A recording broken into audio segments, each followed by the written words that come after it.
Hello, my friends, and welcome to a journey through the intense and emotionally charged world of hard candy. Today, we're about to dive deep into a film that will make your heart race, your emotions churn, and your moral compass spin. But before we dive into this disturbing masterpiece, ensure your emotional armor is intact, your empathy engaged, and that subscribe button clicked like your very survival depends on it. Let the emotional roller coaster begin. 14-year-old Hayley Stark and 32-year-old photographer Jeff Kohlver engage in a sexually charged, flirtatious online chat. They then meet at a coffeehouse before going to Jeff's home.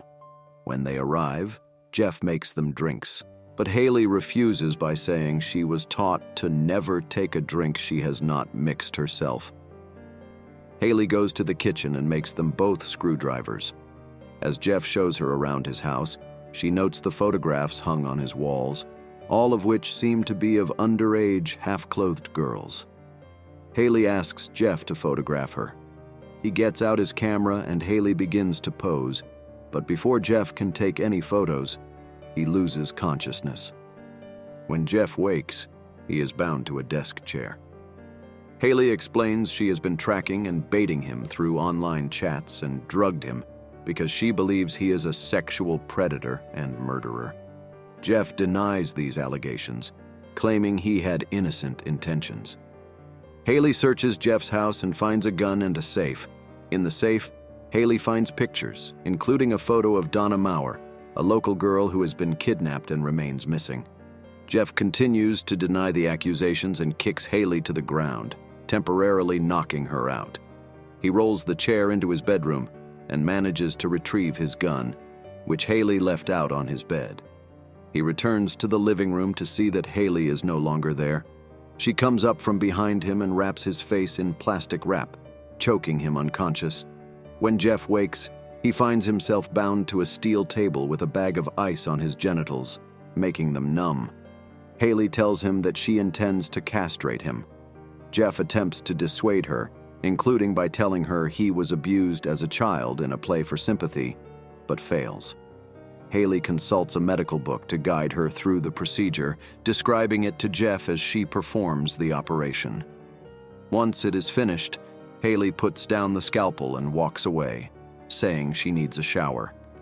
Jeff frees himself, only to realize that the surgery was a trick and he is unharmed. He picks up the scalpel and storms into the bathroom, where the shower is running. He slashes at the shower curtain, but finds the shower empty. Hayley attacks him from behind, and as they struggle, Hayley incapacitates him with a stun gun. Hayley calls Jeff's ex-girlfriend, Janelle, and, posing as a police officer, asks her to come immediately to Jeff's house. Jeff regains consciousness to find that Hayley has bound his wrists and hoisted him to stand on a chair in his kitchen with a noose around his neck. Hayley makes Jeff an offer.